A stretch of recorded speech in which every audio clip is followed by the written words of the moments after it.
I should probably just start at the beginning. The name's Sly.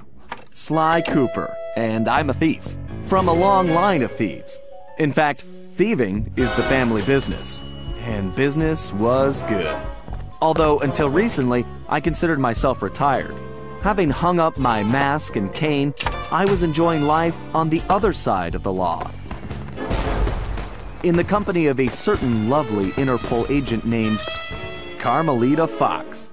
She and I had a history, which generally involved her trying to lock me up.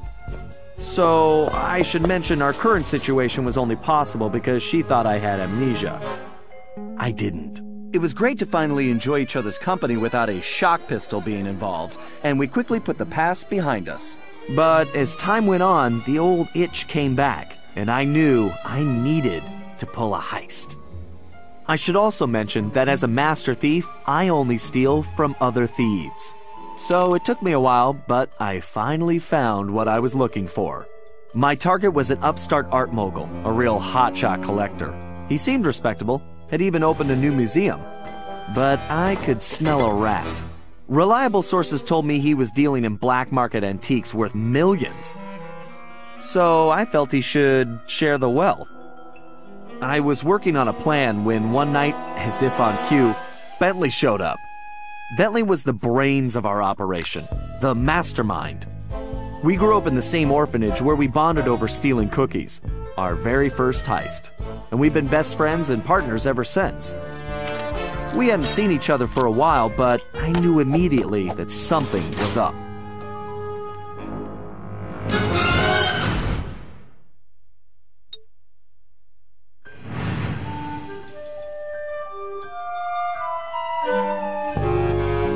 Bentley had been enjoying his time off too, building a new lab from scratch with his girlfriend and fellow tech whiz, Penelope. She had joined the team on our last caper, and the two of them had really hit it off. Apparently, they just finished work on a top-secret project when Penelope had simply vanished. Bentley was worried sick. He searched frantically but found nothing. Then, he noticed something that completely stunned him. In his spare time, Bentley had been researching the Thievius Raccoonus, the Master Thief's handbook passed down through the Cooper family for generations. Its pages overflowing with the exploits and secret techniques of my esteemed ancestors. Only now, those pages weren't so full. In fact, they were disappearing right before Bentley's eyes. Realizing there was no time to waste, he gathered his gear and raced off to Paris.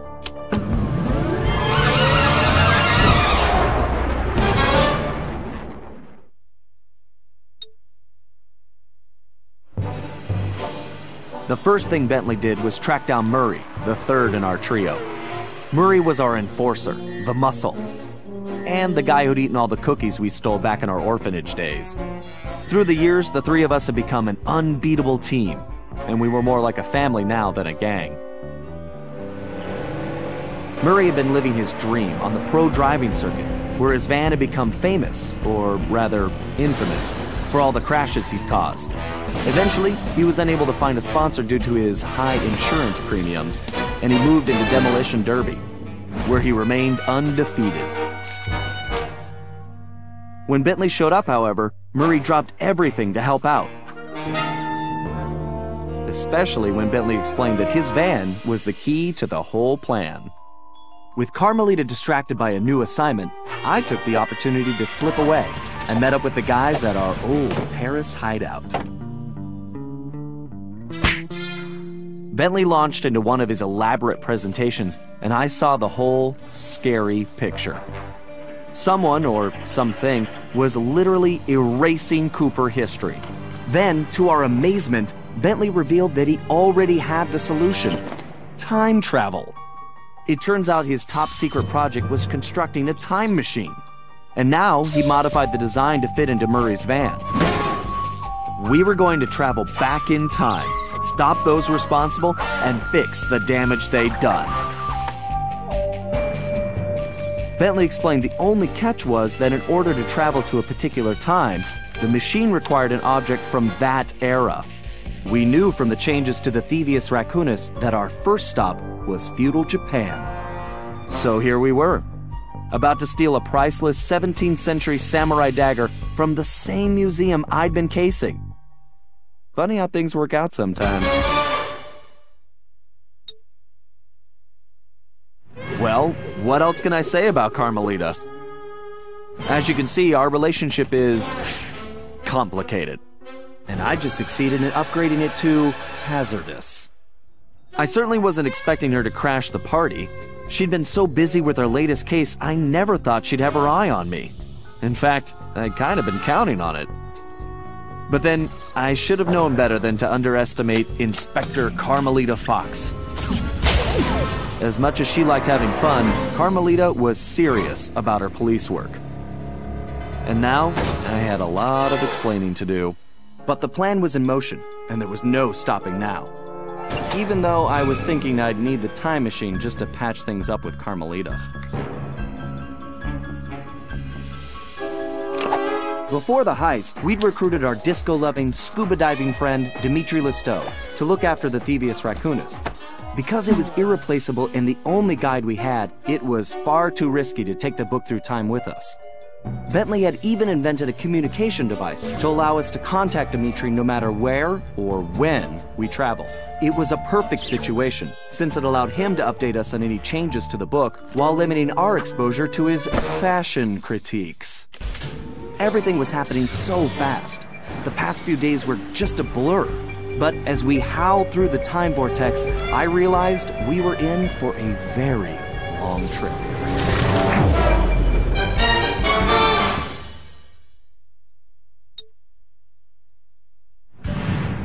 We needed to locate Ryuichi Cooper, Master Ninja, and Master Chef. According to the Cooper clan history, Ryuichi Cooper was actually the inventor of sushi. After creating this delectable dish, he opened a sushi restaurant, which, while very prosperous, also provided the perfect cover for a ninja. When we got to Japan, it was obvious something was very wrong. What should have been a peaceful village was more like a heavily patrolled military base. We located Ryuichi's sushi restaurant only to find it shut down and under guard. Things got worse when Bentley discovered that Ryuichi was locked up in a new high-security jail, allegedly for serving bad sushi to the shogun. It all sounded like a pretty tough piece of fish to swallow. We needed to get to the bottom of the situation, and the first order of business was getting Ryuichi out of prison.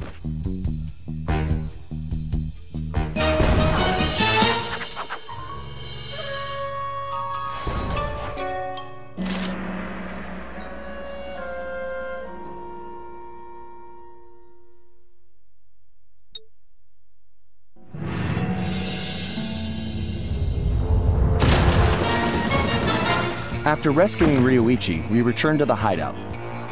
Unfortunately, there wasn't much time for family reunions. We needed to figure out what was going on, and fast. Ryuichi confirmed that the source of the trouble was the tiger we had tracked in the village, someone calling himself El Jefe. After some more database digging, Bentley was able to uncover his Interpol file. El Jefe had an impressive record. Over the years, he had taken over dozens of small countries around the globe, usually for the highest bidder. He was a ruthless mercenary and military strategist of the highest order. In fact, he once boasted that he could overthrow a country commanding only 3 blind mice, armed with plastic spoons. According to his file, this guy had mysteriously vanished a while back, just as the authorities were closing in. Well, we had found him, and we needed to take him down. It looked like we were in for a tough battle, so we decided to start with Ryuichi's sushi shop.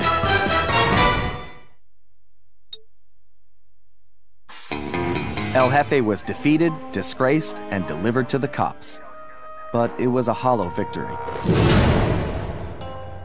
I'd failed to get back Ryuichi's cane, and we still had no idea who was really behind this whole thing. One thing was for sure, it was somebody powerful enough to have his own private army. We contacted Dimitri for an update on the thieves raccoonus, and it looked like Tennessee Kid Cooper needed our help next. That meant we needed to travel back to the 1880s. Luckily, one of the goons that took Ryuichi's cane had dropped what looked like an old sheriff's badge. Bentley had been trying to figure out where it might be from, but now it all made sense. After sampling the badge, Bentley was able to calibrate the time machine. As we prepared to make the jump back to the Old West, I found myself wondering how Carmelita was doing.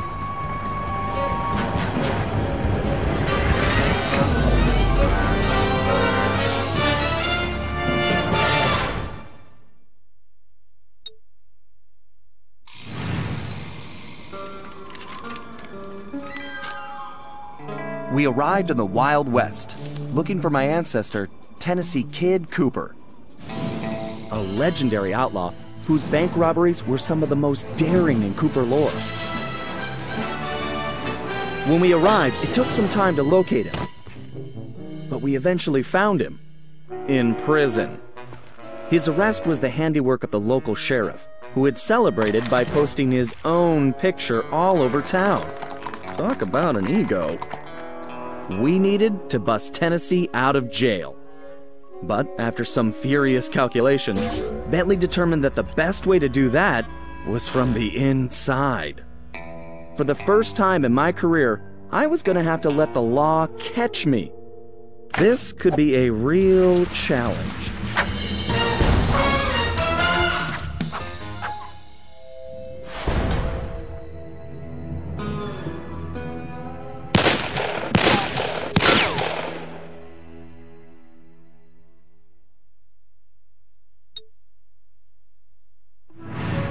Somehow, we had managed to survive and make it back to the hideout.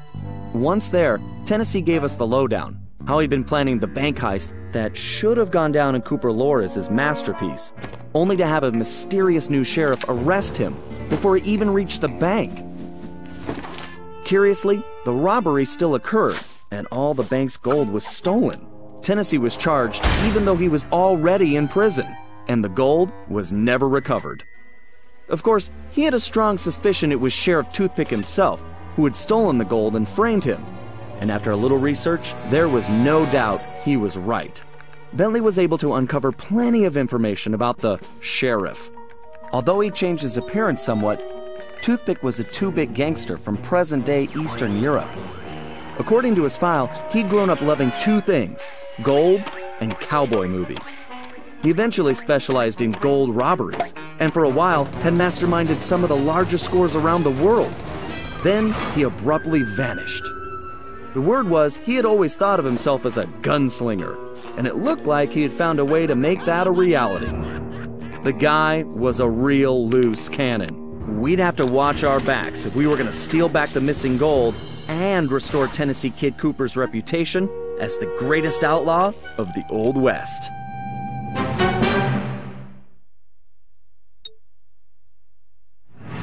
When I saw that arrogant little, with no good lying, I should have tied his mangy tail around his neck. I should have blasted that smug look right off his face. I should probably just finish my story.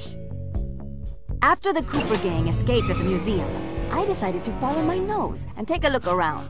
I'd been investigating the trading of stolen antiquities on the black market, but I'd never guessed that two-faced ringtail was involved. Then as I turned a corner, I was stunned to see a huge stash of stolen treasure right there in the museum. And even more shocking, Cyril Le Paradox himself unloading them. I couldn't believe it! The billionaire art collector and museum patron was behind this? I was so surprised that by the time I reacted, his goons already had me covered. Then that slimy sawed-off runt had me thrown into some vile machine. And the next thing I knew, I was playing cowboys and criminals. The Old West? Time travel? It was completely loco. Sure, Le Paradox had done some time in his youth, but he'd been squeaky clean ever since. And Interpol had never considered him a suspect. There were rumors about the source of his wealth, but nothing had ever been proven. Now I knew I'd solved that mystery. And of course Cooper and his little friends were involved somehow. Why was I not surprised? The Fleabag tried to feed me some story about having to rob the museum to save the future. But I was done listening to that liar. I needed to get back to Paris. With that toad toothpick had stolen Murray's van, and Bentley's time machine along with it. I finally cracked the case, and now I was stuck in this lousy dust bowl with the Cooper gang. I don't know what made me angrier, not being able to bust the lowlife skunk, or being trapped here with that lying ringtail. Ooh! The only bearable thing about this whole mess was that at least Cooper's ancestor was a gentleman.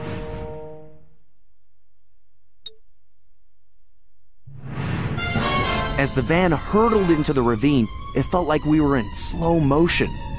The thought that our adventures were over flashed through my mind as I braced for the crash. Then, in desperation, Bentley grabbed the closest thing at hand, Murray's Australian fossil necklace, and used it in the time machine. He saved our lives. But now, we had no idea where we were headed.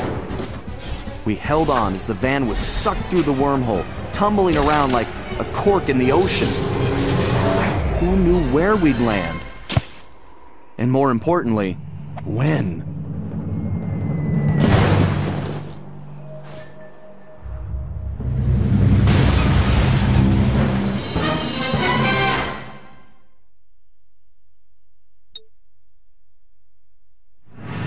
Things weren't going very well. We'd landed somewhere, from the looks of it, prehistoric.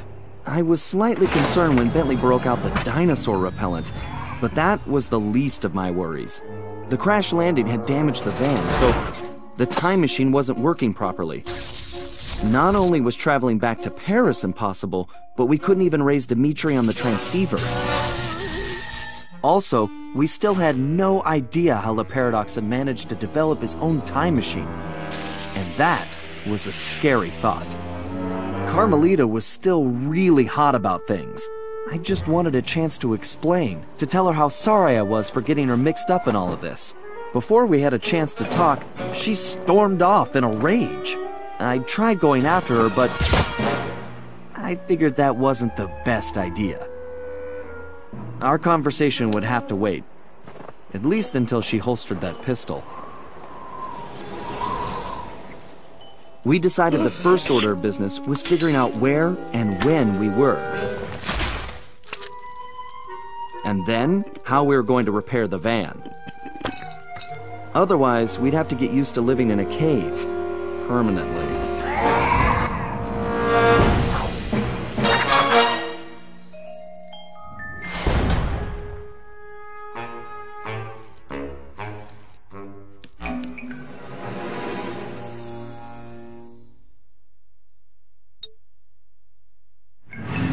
We got Bob safely back to the hideout, where everyone took an immediate liking to him.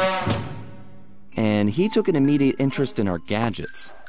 While he was busy, Bentley provided the background on his former captor.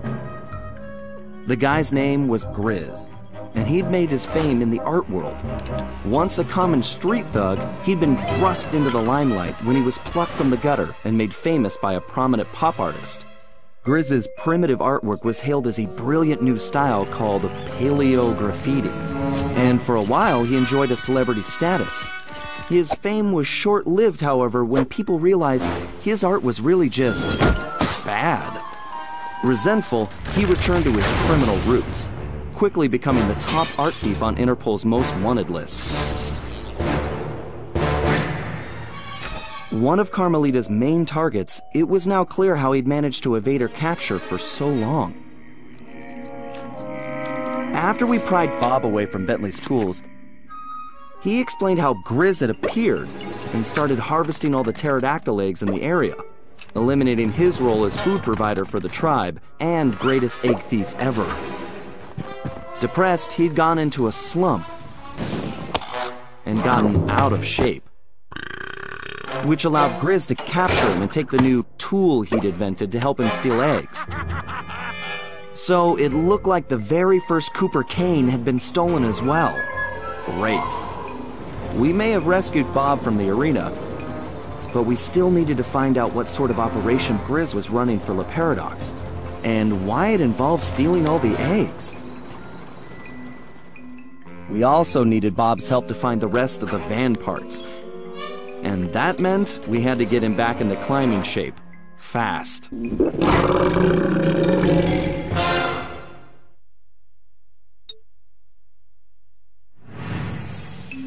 I caught up with the ringtail to give him the intel I'd gathered on Grizz. Half of me still wanted to slap the smirk off his face, but the other half wanted to talk. Working on my own these past few days had given me time to think, and I'd realized some things. Sly may have been lying to me the whole time in Paris, but I'd lied to myself as well. In my heart, I knew something was up, but I didn't want to admit it. I wanted to believe he'd changed, that maybe I'd changed him. But Sly was who he was, and I had to accept that. Although this crazy time-traveling business had given me a new perspective on that too. In the past, I'd always chased Sly, arriving on the scene after the fact. But now that I'd fought alongside him, with Bentley, Murray, and his ancestors, I had to admit a newfound respect. We aren't really so different. We both fight for justice. We just do it from opposite sides of the law. The question is, can I live with that? Honestly, I don't know. But for now, perhaps it's enough that I see things more clearly, and that we have a common enemy in Le Paradox. Because I am not going anywhere until I put that stinking weasel behind bars!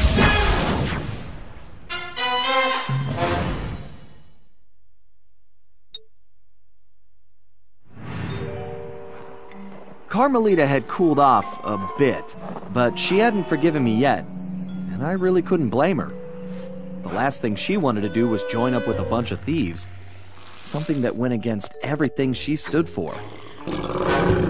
I could tell it was a tough decision, but in the end, she knew it was probably her only shot at busting the paradox. Dmitri was happy to finally hear from us, as he'd been worried his bros were warping their faces off, whatever that meant. He pointed us to our next destination, medieval England, and, as it turned out, Grizz's crown was the perfect object to get us there. So, although we'd only uncovered this Ice Age scheme by accident, luck was definitely on our side. And we left in a confident mood, ready to tackle whatever fate had in store for us.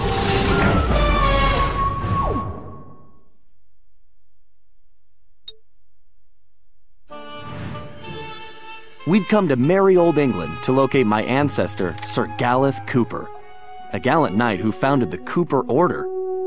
Unfortunately, what we found was anything but regal. Sir Galeth had been reduced to performing in a local circus as a jester, complete with ridiculous costume. The villainous stench of Le Paradox hung over the entire area. We didn't know what was going on yet, but we knew it wasn't good. To make matters worse, we still had no information about Penelope. Bentley wasn't letting it show, but I knew deep down he was pretty worried. Hopefully we would find some answers soon. But first, we had to go to the circus.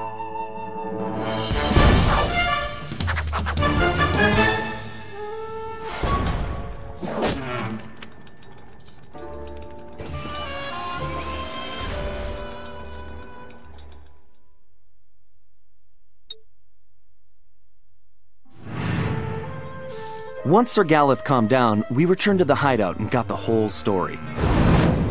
The surrounding area was held in the iron grip of a fearsome Black Knight. His origin was a mystery, but his power and technological might was impressive. He'd even created a new type of robotic guard, which patrolled tirelessly and without mercy. Galeth had been captured when he tried to take on these guards single-handedly.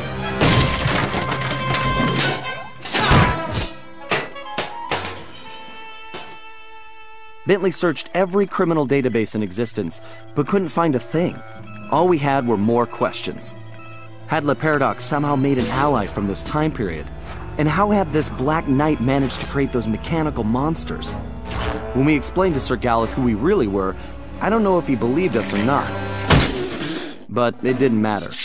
He just started ranting about taking the fight to the enemy and restoring the Cooper honor.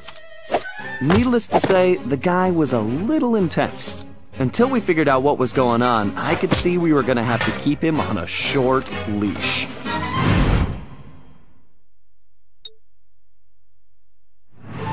When Bentley returned to the hideout, he crawled into his shell and wouldn't come out. Nobody could blame him. Penelope may have betrayed our friendship and trust, but she betrayed Bentley's heart.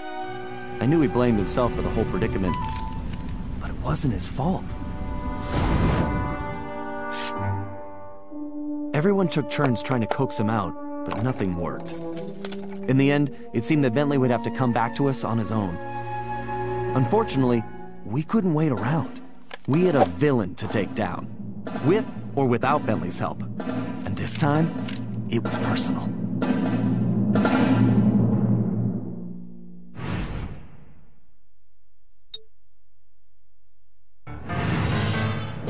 We contacted Dimitri, who started in about sandstorms and camel spit.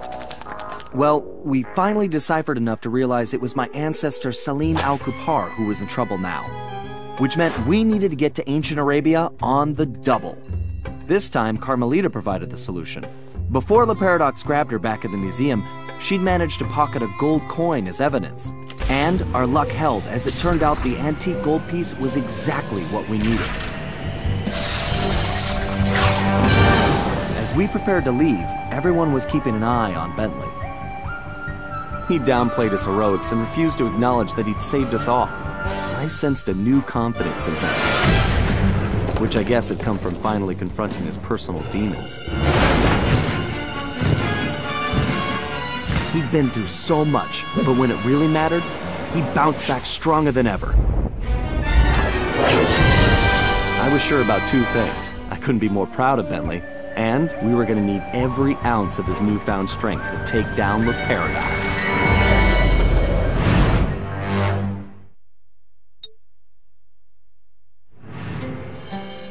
We'd traveled to ancient Arabia to find Salim al-Kupar, an ancestor said to possess the stealth of 40 thieves. No surprise then when Bentley's research revealed that this guy was a charter member of the infamous 40 Thieves. For once, it appeared we'd have plenty of backup to help out with this job.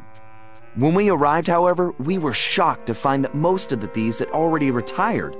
Having made their fortunes and gotten older, these great thieves had decided to call it quits and enjoy their golden years in peace.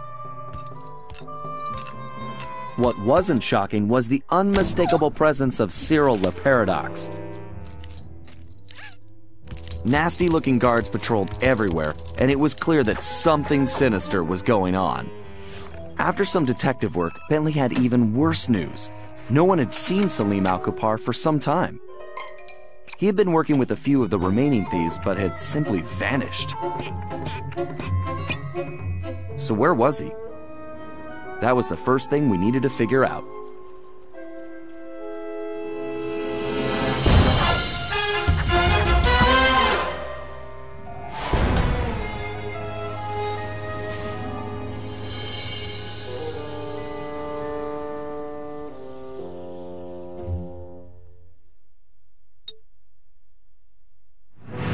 Back at the hideout, introductions went quickly as Salim stuffed his face. He told us about his problem. Some new player calling herself Miss Decibel had rolled into town and started throwing lots of money around. It didn't take a genius to figure out who the time-traveling lieutenant was here. Salim and the three remaining thieves had decided to pull one last heist before disappearing into retirement, Miss Decibel being the target. Of course, with her technology, she had easily captured his thief brothers, and Salim had been trying to come up with a plan to free them ever since. Bentley uncovered some interesting background information. Miss Decibel had come from a wealthy British family.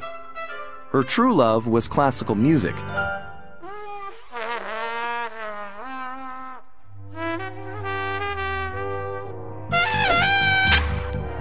Unfortunately, her complete lack of musical talent, coupled with an extreme temper, made for a volatile combination. After suffering a freak accident during a tantrum, she was left unable to play music normally. However, when she discovered she could control people with her hypnotic tones, a new criminal was born. She began using her devious talents to control others, forcing them to commit crimes for her. We told Salim about the Paradox, and the whole thing made some strange kind of sense to him. The bad news was that he wasn't completely convinced that we were there to help him. I could see I was going to have to prove myself. Again.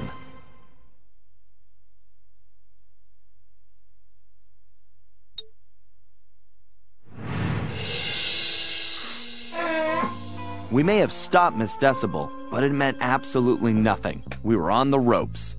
Le Paradox had beaten us every step of the way, and he held all the cards. Carmelita, my ancestors' canes, and now his fake pedigree. I couldn't remember a time since we teamed up that we felt so defeated. And talking to Dimitri didn't help. He was freaked out and yelling about having to boogie down in Skunktown. So as usual, his words made little sense. But the message was clear. We had to get back home fast. We may have been down, but we definitely weren't out. There was too much riding on this. The lives of everyone we cared about, not to mention the very future of our existence. No matter how, we would make things right. So as we roared back through time to Paris, I knew we were in for the fight of our lives.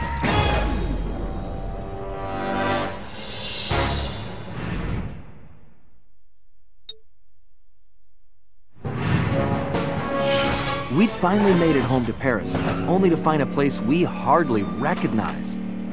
It was obvious Le Paradox was now in control, since his face covered the city like a bad rash. The only positive was that Bentley was able to dig up a lot of dirt, including the fact that Le Paradox was from a family of thieves himself. And then we made a major discovery. I knew that my dad's heist of the world's largest diamond had made him a legendary thief, but what I never knew was that Le Paradox's father had planned to steal it first, and frame my dad for the crime. Only he was a little too slow, and got himself caught instead. With his father gone, Le Paradox had no one to teach him the family business, and after a string of failed jobs, he wound up in prison too. It was here, ironically, that he finally got his criminal education. After his release, Le Paradox maintained the appearance of a law-abiding citizen. In reality, he used his prison contacts to form his own syndicate and began masterminding heists worldwide.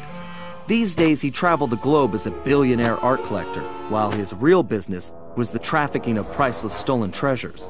Clearly, he blamed the Coopers for his family's past misfortunes, and his plan was to wipe us out completely. I had to find a way to stop it, but first, I had to rescue Carmelita.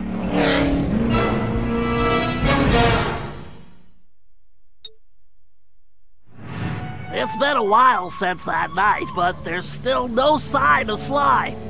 Or that cursed blimp. The skunk could barely tread water. So by the time they picked him up, he was happy to see them. Word is he earned a special cell in solitary confinement, where the only thing he'll be collecting from now on is gray hair. Both Paris and the Thievius Raccoonus were back to normal, but that hardly made us feel any better. At first we just waited, assuming Sly would show up the way he always did. But as the days stretched into weeks, we had to face the fact that he was truly lost. We've stopped talking about it all the time, but I know it's all we're thinking about, even if we show it in different ways. Murray seems like his usual cheerful self, but I can tell there's a new level of seriousness underneath it all. He's on the professional wrestling circuit now, and he's really been pushing himself.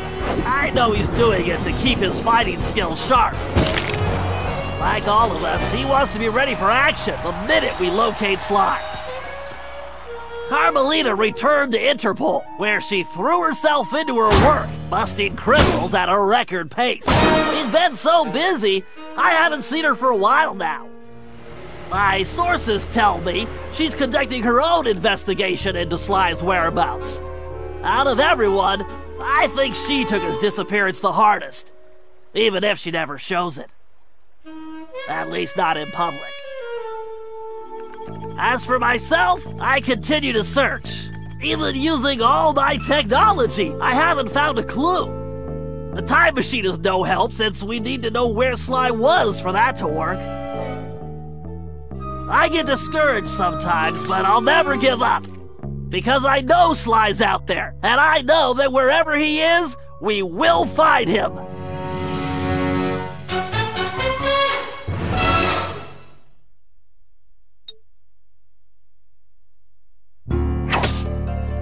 Ryoichi Cooper continued to refine his master ninja techniques as well as his sushi.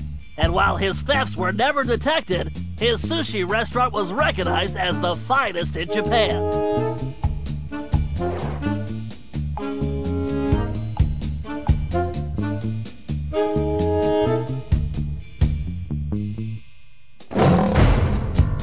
El Jefe remains behind bars. He was transferred to a South American prison, where he now works rolling cigars. Unfortunately for him, there's no smoking allowed.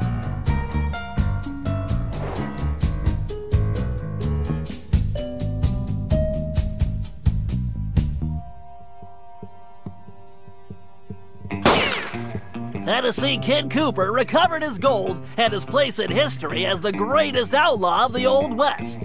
His legend grew even bigger when he began stealing from crooked lawmen exclusively.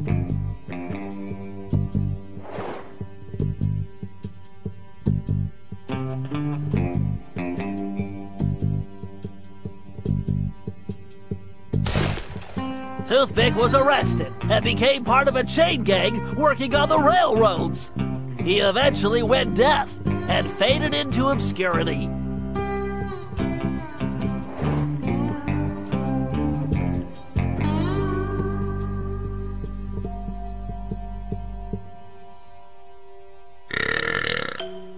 Caveman Cooper kept up his physical training and returned to his role as egg thief extraordinaire. Perhaps most importantly, he pioneered the use of his cane as a tool for thieving.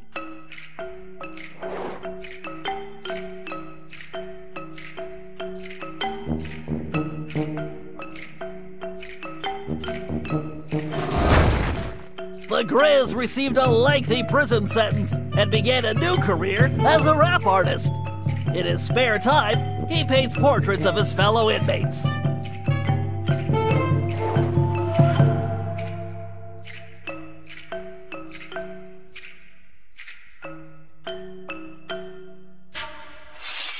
Sir Gallup Cooper returned to his heroic adventures and went on to form the Knights of the Cooper Order, a gallant group that stole from corrupt nobility. He also became a successful, if overly dramatic, actor.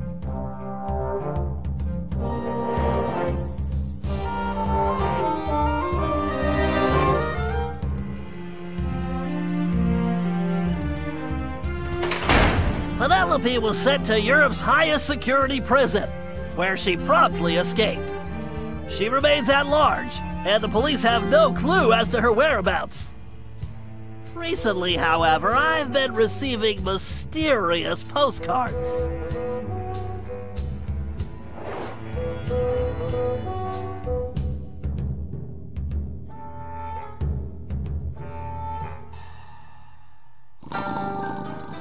Salim Al-Kupar finally retired from thieving and took a long nap. Then he dreamed up a lucrative new business. Parking his camel around town, he sold snacks to hungry customers. It was highly successful.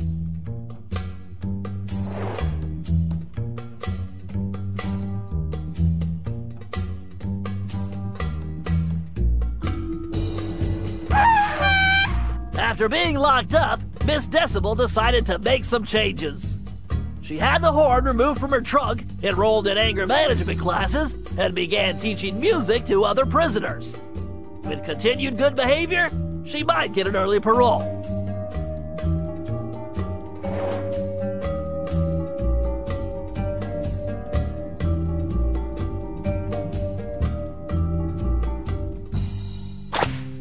Dimitri returned to his globetrotting ways as a celebrity scuba diver, and even launched a new line of fashion wear. He's so successful, there's a new reality TV show chronicling his adventures. It's called Disco Diver.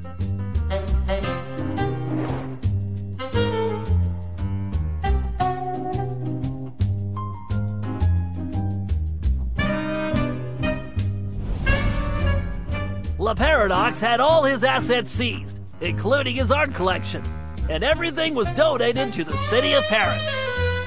I'm told his cell was modified to be completely odor-proof. I suppose that's good for the guards, since he's going to be living there for a very long time.